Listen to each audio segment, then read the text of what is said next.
Alright guys, so on the side of the road we'll be performing this vacuum leak test or vacuuming the system because I had a leak from the bunk back here.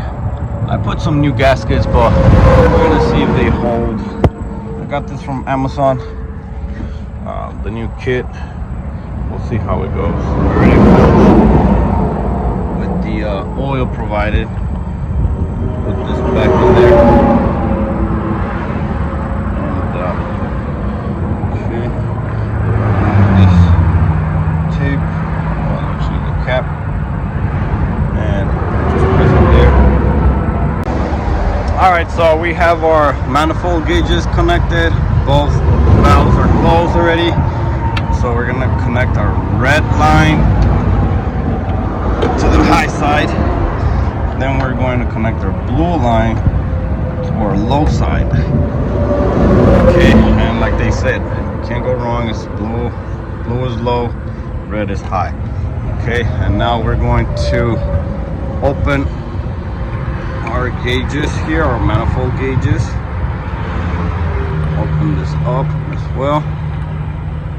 Okay, well, let's look at our gauges right now. And now let's open these right here. The high side as well. The vacuum is connected, so now we're going to turn it on. Just going to put it like this for the oil level. Turn on our vacuum.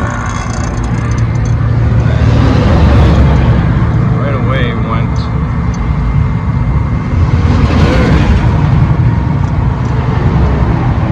I'm just gonna leave it there for like 3 to 5 minutes.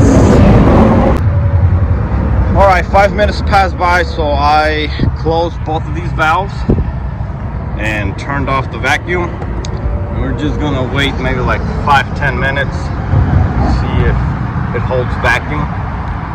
Once it does, I will put a Freon on here. I still gotta buy that adapter that goes to the cans here,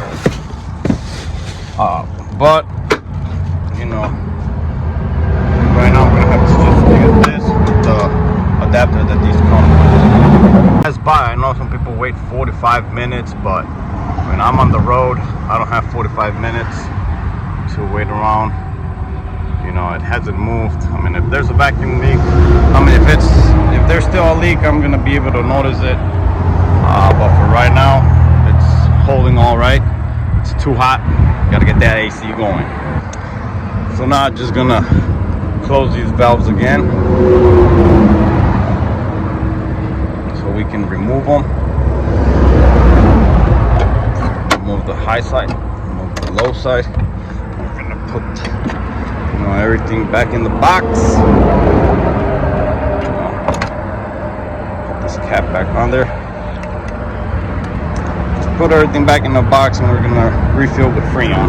I know it's gonna be a little loud, so I won't have this video recorded too much, but you know, I'm just gonna when I'm at 0. So I'm gonna go ahead and turn the AC all the way to the high setting. And just run up.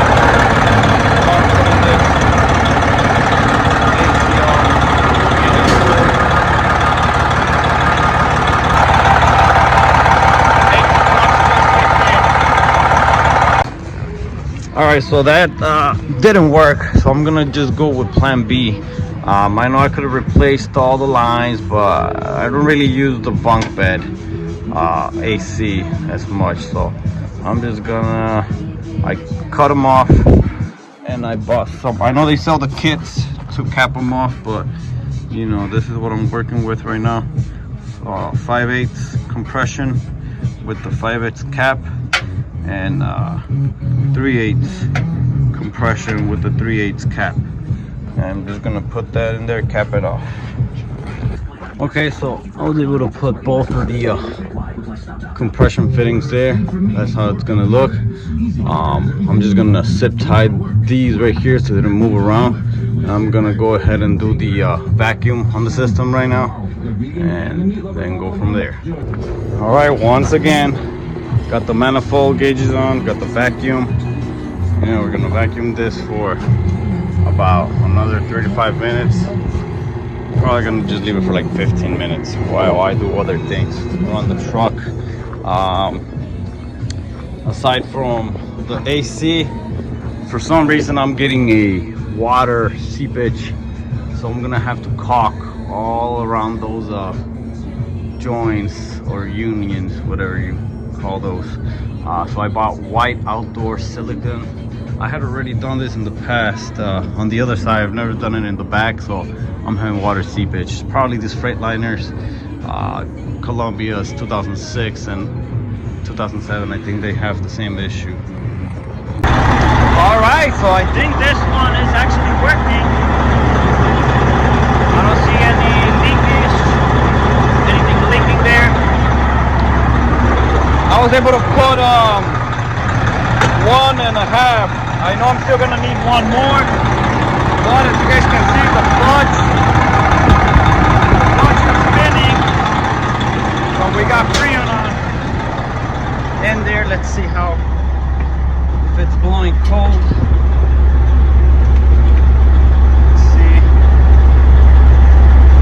Okay, it's blowing cold.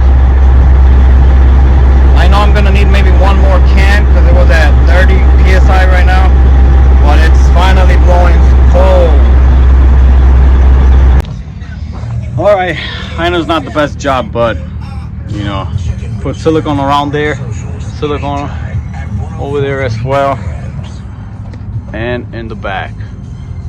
Again, I know it's not the best job, but I'm hoping it'll do the job to keep the water out, because every time it rains I get water behind the bunk and it wets my stuff in my bed.